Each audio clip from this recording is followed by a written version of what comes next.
L'Institut Panos Afrique de l'Ouest, dans le cadre du sommet Africité, s'est associé avec Enda Ecopop pour faire de la mobilisation de journalistes en vue de couvrir un peu ce sommet, non pas d'un point de vue des activités qui s'y mènent, mais d'organisation de débats sur les thèmes du sommet, sur quelques préoccupations qui nous sont aussi un peu propres à Panos, qui se retrouvent un peu dans les préoccupations de ce sommet. Donc voilà un peu ce que nous allons faire, c'est de la mobilisation de journalistes pour organiser des débats de radio et aussi quelques journalistes pour faire quelques papiers sur le déroulement.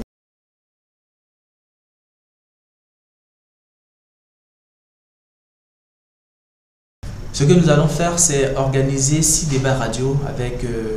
6 radios de Dakar. Et ces débats vont se tenir simultanément, en même temps, le même jour. Et pour donner un peu d'amplification à certaines préoccupations que nous estimons quand même importantes et qui peuvent être un peu prises en compte dans ce sommet, il s'agit essentiellement de la participation citoyenne et également des journalistes qui produiront des articles de presse sur un peu comment le sommet se passe et en même temps sur peut-être une place des migrations dans le débat sur le développement de nos pays à partir des territoires, à partir de nos localités.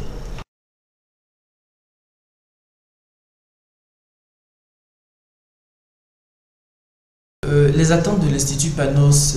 vis-à-vis de ce sommet sera vraiment de voir qu'à la fin, il y ait une stratégie, une volonté plus affirmée des gouvernements, des élus de prendre en compte les préoccupations des citoyens à la base, parce que nous estimons qu'aujourd'hui, avec le système de décentralisation, s'il faut faire du développement, il faut prendre en compte les préoccupations des populations à la base. Et la meilleure façon de le faire, justement, c'est de comprendre d'abord que le développement doit se faire en prenant en compte les besoins exprimés par les populations elles-mêmes et que ces besoins soient relayés grâce aux médias, grâce aux élus, au niveau des instances de décision telles que l'Assemblée nationale, le Parlement, etc.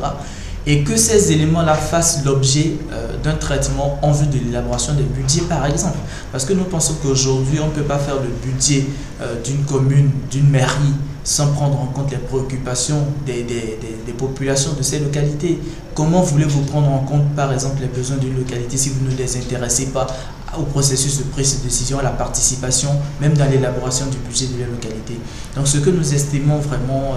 important pour ce sommet, c'est de ressortir avec des pistes d'orientation, des pistes de décision, des actions concrètes à poser pour une meilleure prise en compte des préoccupations citoyennes dans la prise de décision.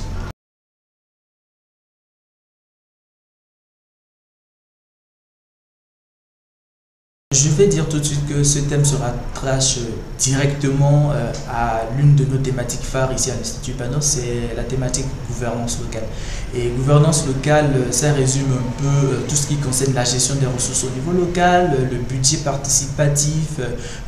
la reddition de comptes des élus locaux à leurs électeurs. Et je crois que ce thème est